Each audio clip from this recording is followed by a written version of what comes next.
Hi guys, good morning. এই যে দেখতে পাচ্ছ, এটা আমাদের মামাবাড়ির ঠাকুর বাড়ির। তো বাইর পুজো হচ্ছিল, তখন একটু ক্লিপ নিয়ে নিয়েছিলাম। তো আমাদের মামাবাড়ির এই বাড়িটা ঠাকুর বাড়ি বলা হয়, কারণ আমাদের মামাবাড়িতে নারায়ণ ঠাকুর আছে। তো এই নারায়ণ ঠাকুরকে নিয়েই একটা গল্প বলি, গল্প না, সত্য কাহিনী। আমার মা তখন 1.5-2 বছরের হবে।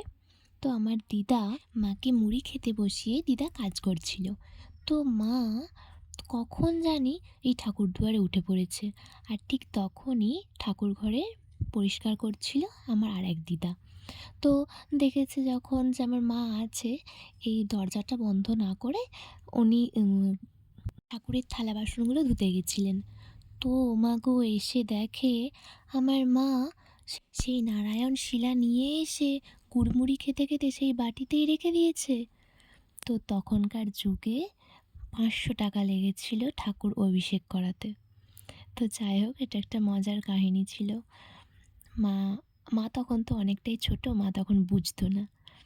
মা নিজে গুড়মুড়ি খেতে খেতে ঠাকুরকে গুড়মুড়ি খাইয়ে দিয়েছে।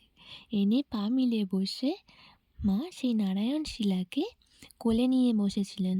তো তারপর সেই দিদাটা দেখলো যে ঠাকুর তো সিংহাসনে নেই, তারপর দেখে না মায়ের কোলে। হে নারায়ণ, সবাইকে ভালো রেখো, সুস্থ রেখো। হরে কৃষ্ণ।